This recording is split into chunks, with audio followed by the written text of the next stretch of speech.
Assalamualaikum warahmatullahi wabarakatuh. Di video kali ini saya akan menjelaskan tentang SOP, yaitu struktur operasional prosedur yang untuk memenuhi tugas saya di Universitas Galuh, yaitu di mata kuliah Sistem Informasi Manajemen.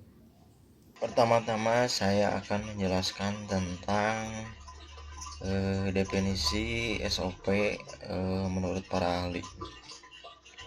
Yang pertama, menurut Lasny 2008, standar operasional prosedur merupakan dokumen yang berhubungan dengan prosedur yang dikerjakannya secara kronologis guna menuntaskan suatu pekerjaan yang berfungsi untuk mendapatkan hasil kerja yang paling efektif dari pekerja dengan biaya serendahnya. Yang kedua, menurut Sailendra 2015, SOP adalah pedoman yang dipakai untuk membenarkan bahwa aktivitas operasional organisasi maupun perusahaan dapat berjalan secara baik dan lancar. Yang ketiga, menurut Mujijat 2008, SOP merupakan sebuah urutan mengenai tahapan pelaksanaan suatu pekerjaan di mana pekerjaan tersebut dikerjakan, bagaimana mengerjakannya, bila mana mengerjakannya, dan siapa yang mengerjakannya. Yang keempat yaitu Cipto Atmoko tahun 2011. SOP adalah suatu paduan atau pedoman yang dipakai untuk mengerjakan sebuah tugas pekerjaan sesuai dengan fungsi dan alat penilaian kinerja instansi non-pemerintah atau pemerintah, non-usaha atau usaha yang berdasarkan pada administratif, indikator-indikator teknis, dan prosedur kerja prosedural sesuai tata kerja dan sistem kerja pada unit yang saling berkaitan. Kedua yaitu manfaat, fungsi, dan tujuan SOP.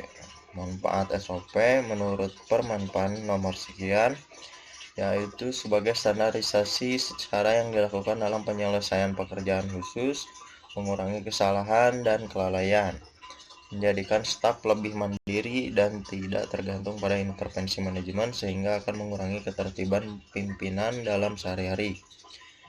Yang selanjutnya, meningkatkan akuntabilitas dengan mendokumentasikan tanggung jawab khusus dalam melaksanakan tugas, menciptakan ukuran standar kerja yang akan memberikan pegawai cara konkret untuk memperbaiki kinerja serta membantu mengevaluasi usaha yang telah dilakukan.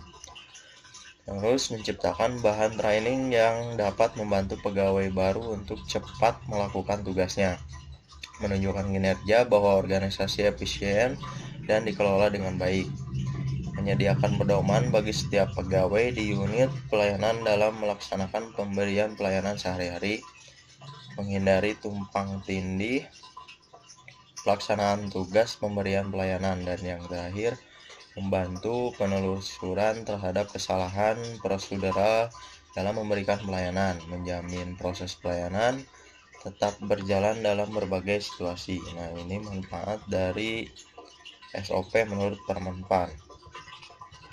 Dan fungsinya, fungsi SOP yaitu memperlancar tugas petugas atau pegawai maupun tim atau unit kerja sebagai dasar hukum jika terjadi penyimpangan, mengetahui dengan jelas hambatan dan mudah dilacak, mengarahkan petugas atau pegawai untuk sama-sama disiplin dalam bekerja sebagai pedoman dalam melaksanakan pekerja rutin.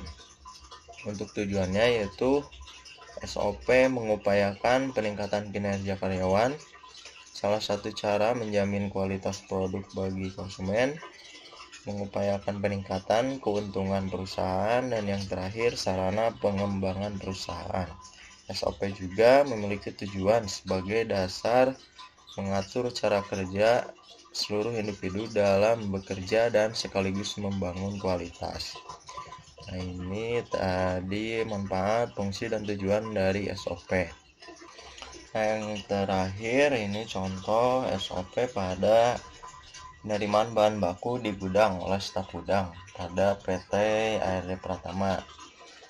Yang pertama, kita memulai terima bahan baku dan nota, lalu masuk ke pengecekan bahan baku, Lalu sesuai dengan PPB atau sesuai dengan kriteria apa tidak itu bahan bakunya. Lalu jika masuk, jika goal, buat laporan hasil pengecekan.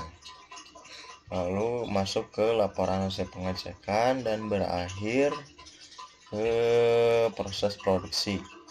Jika bahan baku tidak sesuai dengan PPB atau tidak sesuai dengan kriteria dan tidak masuk, tidak cocok atau gagal, masuk ke terima info ketidaksesuaian, lalu menggantikan barangnya dengan bahan baku yang baru, lalu berakhir dan masuk ke proses produksi. Nah, itu contoh SOP pada penerimaan bahan baku di gudang oleh staf gudang. Nah, itu tadi penjelasan SOP dari saya. Mohon maaf apabila ada kesalahan dan kekurangan, mohon dimaafkan. Dan sekian dan terima kasih. Wassalamualaikum warahmatullahi wabarakatuh.